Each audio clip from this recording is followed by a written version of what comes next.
வயசுல இருந்த களத்துல இருக்கேன். அஞ்சாப்பு படிக்கும்போது இளையான்குடி கடத்தருவில் இருந்து கம்யூனிஸ்ட் கட்சி கொடியை பிடிச்சிக்கிட்டு சிவகங்கை மாவட்ட ஆட்சியர் அலுவலகத்துக்கு விவசாயி போராட்டத்துல பேரணிக்கு போகும்போது சின்ன பையனா கொடி பிடிச்சிட்டு போனது ஞாபகம் இருக்கு.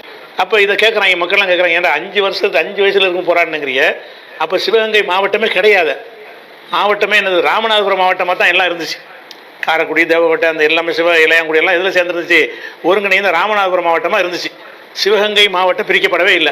இவன் சொல்லக்கூடிய அந்த காலகட்டத்தில் எம்ஜிஆருடைய ஆட்சியில் தான் என்ன செய்து மாவட்டங்கள்லாம் பிரிக்கப்படுது. இதை விட இப்போ விஷயம் என்னென்னு கேட்டால், ராமநாதபுரம் மாவட்டம் இருக்கு இல்லையா, அந்த ராமநாதபுரம் மாவட்டத்துக்கு ஆட்சியர் அலுவலகம் கிடையாது. மதுரைக்கு தான் போகணும். நாங்களாம் அதை சேர்ந்த ஆளுங்க. ராமநாதபுரம் மாவட்டமாக இருக்குது. ராமநாதபுரத்துடைய கலெக்டர் எங்கே இருப்பார்னு கேட்டால் மதுரையில் இருப்பார். எம்ஜிஆர் அந்த மாவட்டத்தை பிரித்ததுக்கு பிறகு தான் ராமநாடு கலெக்டர், சிவகங்கை கலெக்டர், அந்த அலுவலகங்களை வந்துச்சு. இப்படியான ஒரு நேரத்தில் என்ன செய்யறான்னு கேட்டால், நான் 5 வயசாக இருக்கும்போது இல்லாத சிவகங்கை மாவட்ட ஆட்சித்தலைவர் அலுவலகத்தில் போய் செஞ்சாங்கிறப்ப என்னத்தையாவது பொய் சொல்லி நம்ப வைக்கணும். நோக்கம் என்ன? இந்த பொய்யுடைய நோக்கம் என்ன? ரத்தத்தில் சின்ன வயசுல எனக்கு ஊறி போச்சு போராட்டம் என்பது. 5 வயசுலேயே நான் கம்யூனிஸ்டில் இருந்தேன்னு காட்டணுமா? அதுக்காக வேண்டி எத்தனை பொய் சொல்கிறான்னு பாருங்க. அதை அந்த கதையை கேளுங்க. இருக்கு இவன் சிவகங்கை மாவட்டத்தில் ஆட்சித்தலைவர் அலுவலகம் இல்லை.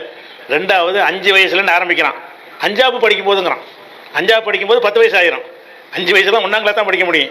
நான் 5 வயசாக இருக்கும்போது போராட்டம் பண்ணேன்னு சொல்லிட்டு, அஞ்சாப்பு படிக்கும்போது அவன் 5 வயசாக இருக்கும்போதுனா பள்ளிக்கூடத்தில் சேரலைவன், அப்போ போராட்டம் பண்ணேங்கிறான். அப்புறம் 5ஆவது படிக்கும்போது வந்து 10 வயசுங்கிறான். 10 வயசாக இவனுக்கு இருக்கும்போது கூட சிவகங்கை மாவட்டம் பிரிக்கப்படலை.